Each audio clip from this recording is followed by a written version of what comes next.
AVG വ്യൂസിലേക്ക് ഏവർക്കും സ്വാഗതം. ഇന്നത്തെ നമ്മുടെ എപ്പിസോഡിൽ ഇതുവരെ ചെയ്ത എപ്പിസോഡുകളിൽ നിന്ന് തികച്ചും വ്യത്യസ്തമായ ഒരു വിഷയത്തെക്കുറിച്ചാണ് ഞാൻ പ്രതിപാദിക്കാൻ ആഗ്രഹിക്കുന്നത്. ഒരുപക്ഷെ ഇത് കേരളത്തിലെ ജനങ്ങളെ സംബന്ധിച്ചിടത്തോളം ഏറ്റവും പ്രധാനപ്പെട്ട ഒരു വിഷയമാണ്. പക്ഷേ അധികം ആരും ശ്രദ്ധിക്കപ്പെടാതെ പോകുന്ന ഒരു വിഷയവുമായിട്ടാണ് എനിക്ക് തോന്നിയിട്ടുള്ളത്. നമുക്കറിയാം, കേരളത്തിൻ്റെ ഏതാണ്ട് മധ്യഭാഗത്ത് സ്ഥിതി ചെയ്യുന്ന എറണാകുളം നഗരം വളരെ ദ്രുതഗതിയിൽ വികാസം പ്രാപിച്ചുകൊണ്ടിരിക്കുന്ന ഒരു മഹാനഗരമായി വളരെ പെട്ടെന്ന് മാറിക്കൊണ്ടിരിക്കുന്ന ഒരു പ്രദേശമാണ് എറണാകുളം. ഈ എറണാകുളം ഭാവിയിൽ വലിയ വലിയ ത്രെട്ടുകൾ അല്ലെങ്കിൽ വലിയ വലിയ അപകട സാധ്യതയിലേക്ക് നടന്നു നീങ്ങുന്നുണ്ട് എന്ന് പറയുമ്പോൾ പലരും അതിന് വലിയ പ്രാധാന്യം കൊടുത്തിട്ടില്ലായിരിക്കാം.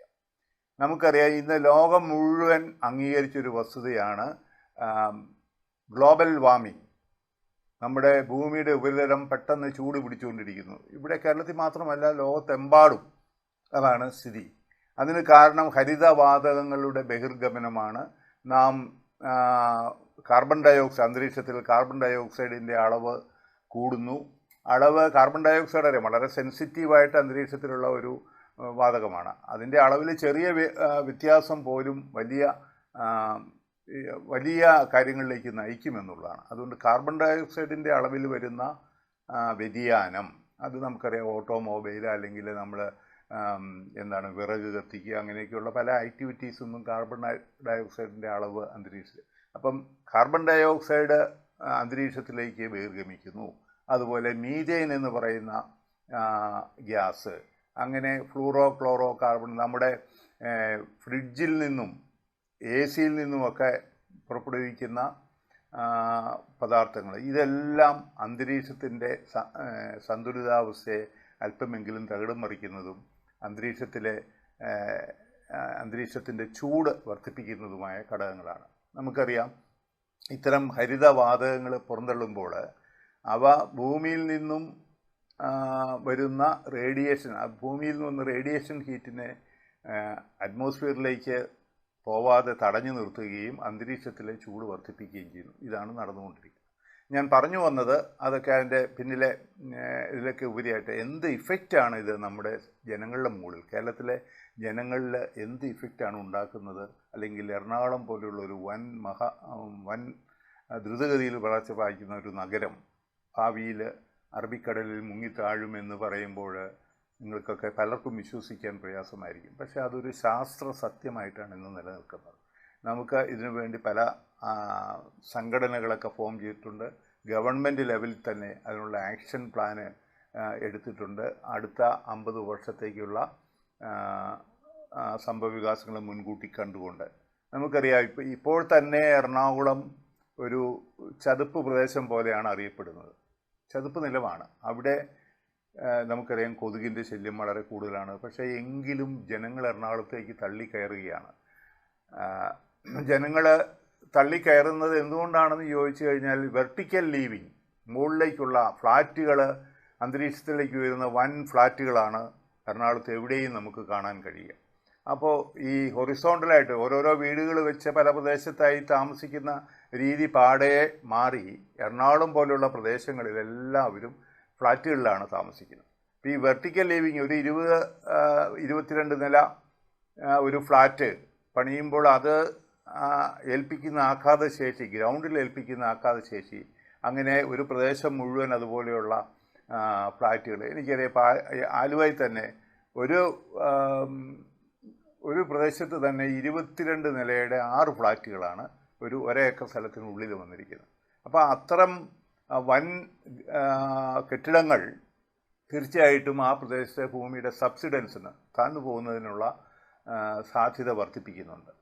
അല്ലെങ്കിൽ തന്നെ ഇപ്പോഴത്തെ ലേറ്റസ്റ്റ് നമ്മുടെ ഇന്ത്യൻ ശാസ്ത്രജ്ഞന്മാരും പുറത്തുള്ള ശാസ്ത്രജ്ഞന്മാരും ഒക്കെ പറയുന്നത്, നമ്മുടെ വെസ്റ്റേൺ കോസ്റ്റ് പെട്ടെന്ന് സമുദ്ര ജലനിരപ്പ് ഉയർന്നുകൊണ്ടിരിക്കുകയാണെന്നാണ്. അപ്പോൾ അങ്ങനെ സമുദ്ര ജലനിരപ്പ് ഉയരുന്നു എന്ന് പറയുമ്പോൾ അതിൻ്റെ അളവും കാര്യങ്ങളും ഒക്കെ വളരെ വ്യക്തമായിട്ട് ലോക ആരോഗ്യ സംഘടനയും ഒക്കെ പഠിച്ച് കൃത്യമായി പറഞ്ഞിട്ടുണ്ട്. കേരളത്തിൽ ഇപ്പോൾ എറണാകുളം പോലെയുള്ള പ്രദേശത്ത് 3 മില്ലിമീറ്ററാണ് ആവറേജ് ആയിട്ട് സീ ലെവൽ ഉയരുന്നത്. അത് 3 മുതൽ 5 മില്ലിമീറ്റർ വരെ ആകാം. അല്പസമയത്ത് ഇപ്പോൾ നമുക്കറിയാം കേരളത്തിൽ 37°C ചൂടെന്നൊക്കെ പറയുന്നത് ആൾക്കാർ ഇതിന് മുൻപുള്ള ആൾക്കാർക്ക് ഒരിക്കലും അക്സെപ്റ്റ് ചെയ്യാൻ പറ്റില്ലെങ്കിലും ഇന്നത്തെ ജനം അത് അക്സെപ്റ്റ് ചെയ്തിട്ടുണ്ട്. അപ്പോൾ സീ ലെവല് ഉയരുന്നതോടുകൂടി ഒരു ഈവൻ 2 മില്ലിമീറ്റർ ഉയർന്നാൽ പോലും അതിൻ്റെ ഇഫക്റ്റ് വളരെ വ്യാപകമായിട്ട് എറണാകുളം പ്രദേശത്ത് അനുഭവപ്പെടും. അങ്ങനെ വരുമ്പോൾ 2050 പറയുന്നത്. 2050 എറണാകുളം എന്ന് പറയുന്ന വലിയ നഗരത്തിൽ വെള്ളക്കെട്ടുകളും എല്ലാം ഉണ്ടാകുകയും വലിയ ഗുരുതരമായ പാരിസ്ഥിതിക പ്രശ്നങ്ങളും എല്ലാം ഉണ്ടാകും. അതോടനുബന്ധിച്ച് നമുക്കറിയാം ഉപ്പുവെള്ളത്തിൻ്റെ കരയിലേക്കുള്ള കടന്നുകയറ്റം വളരെയധികം വർദ്ധിക്കും. പിന്നെ അഗ്രികൾച്ചർ എല്ലാ മേഖലയും അത് അഫക്റ്റ് ചെയ്യുന്ന രീതിയിലുള്ള വലിയ ദുരന്തങ്ങളിലേക്ക് അത് നയിക്കും എന്ന് വളരെ കൃത്യമായി ഇപ്പോൾ ശാസ്ത്ര സമൂഹം വിലയിരുത്തിയിട്ടുണ്ട്. അപ്പോൾ നമുക്ക് ഈ കാര്യത്തിൽ എന്താണ് ചെയ്യാൻ കഴിയുക? എറണാകുളം നഗരത്തിലുള്ള ജീവിക്കുന്ന ജനങ്ങൾ പോലും ഇതിനെക്കുറിച്ചുള്ള വേണ്ടത്ര അവഗാഹമില്ല എന്ന് പറയുമ്പോൾ കേരളം വിദ്യാഭ്യാസ രംഗത്തും ആരോഗ്യ രംഗത്തും ഒക്കെ മുൻപന്തിയിലാണെന്ന് നമ്മൾ അവകാശപ്പെടുമ്പോഴും അങ്ങനെയൊന്നും അല്ലെന്നുള്ളതാണ് സത്യം. ഞാൻ നേരത്തെ ഒരിക്കലും മുല്ലപ്പെരിയാറിനെ കുറിച്ചുള്ള ഡോക്യുമെൻ്ററി ചെയ്തപ്പോൾ സൂചിപ്പിക്കുകയുണ്ടായി. മുല്ലപ്പെരിയാറിന് എന്തെങ്കിലും തകർച്ച സംഭവിച്ചാൽ, മുല്ലപ്പെരിയാർ ഡാമിന് തകർച്ച സംഭവിച്ചാൽ പാടെ തൂത്തെറിയപ്പെടുന്ന കേരളത്തിലേക്ക് പട്ടണം എന്ന് പറയുന്നത് എറണാകുളമായിരിക്കും. അതല്ലെങ്കിൽ തന്നെ 2050, ഇപ്പോൾ 2026 2050 എറണാകുളം പ്രദേശം മുഴുവൻ വെള്ളക്കെട്ടുള്ള പ്രദേശവും അതുപോലെ കൊതുക് പോലെ ജലജന്യ രോഗങ്ങളൊക്കെ ഒരുപാട് പകർന്ന ഒരു സാഹചര്യം വരും. അപ്പം നമുക്ക് എന്താണ് ചെയ്യാൻ കഴിയുക?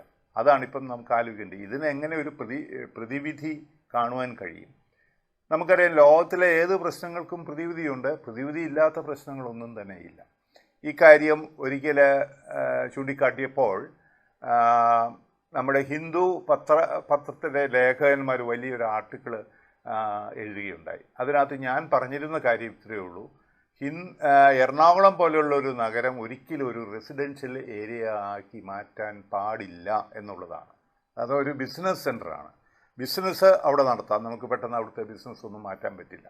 പക്ഷേ മൂവാറ്റുപുഴ സൈഡിലേക്ക് ഉയർന്ന പ്രദേശത്തേക്ക് നമ്മൾ റെസിഡൻഷ്യൽ ഏരിയ അങ്ങോട്ട് മാറ്റിയാൽ ഒരു 6 ലൈനിൻ്റെ ഒരു ട്രാഫിക് റോഡുമുണ്ടെങ്കിൽ നമുക്ക് 30 മിനിറ്റ് കൊണ്ടോ 40 മിനിറ്റ് കൊണ്ടോ എറണാകുളത്തെത്താം. മാത്രമല്ല മൂവാറ്റുപുഴയിൽ നമുക്ക് ഇടുക്കി ഡാമിൽ നിന്ന് വരുന്ന വൈദ്യുതി ഉൽപ്പാദിച്ച ശേഷം വരുന്ന ജലം ആവശ്യത്തിലധികം ഉണ്ട്.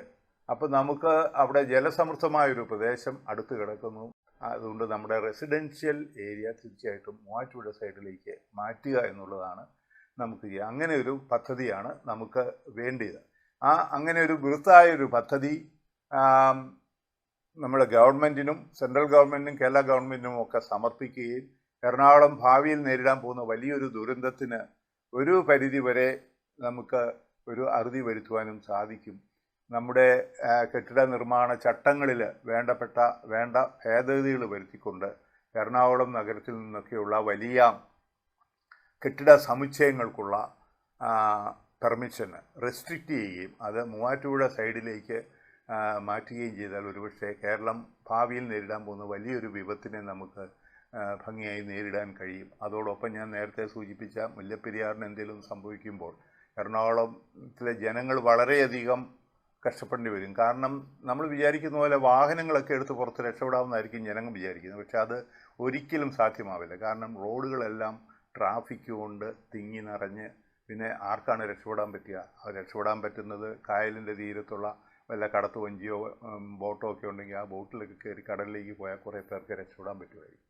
അല്ലെങ്കിൽ എറണാകുളം ഇതുപോലൊരു മഹാപ്രളയം എറണാകുളത്തെ വിഴുങ്ങിയാൽ വളരെ കുറച്ച് ആൾക്കാർക്ക് മാത്രമേ രക്ഷപ്പെടാൻ കഴിയുള്ളൂ. ഇത് വളരെ ഗൗരവത്തിൽ നമ്മുടെ ഗവൺമെൻറ്റുകളൊക്കെ മനസ്സിലാക്കണം. ഇപ്പോൾ തന്നെ ആക്ഷൻ പ്ലാനൊക്കെ ഉണ്ട്. ഗവൺമെൻറ്റിൻ്റെ ആക്ഷൻ പ്ലാനൊക്കെ പ്രപ്പോസ് ചെയ്തിട്ടുണ്ട് 2023.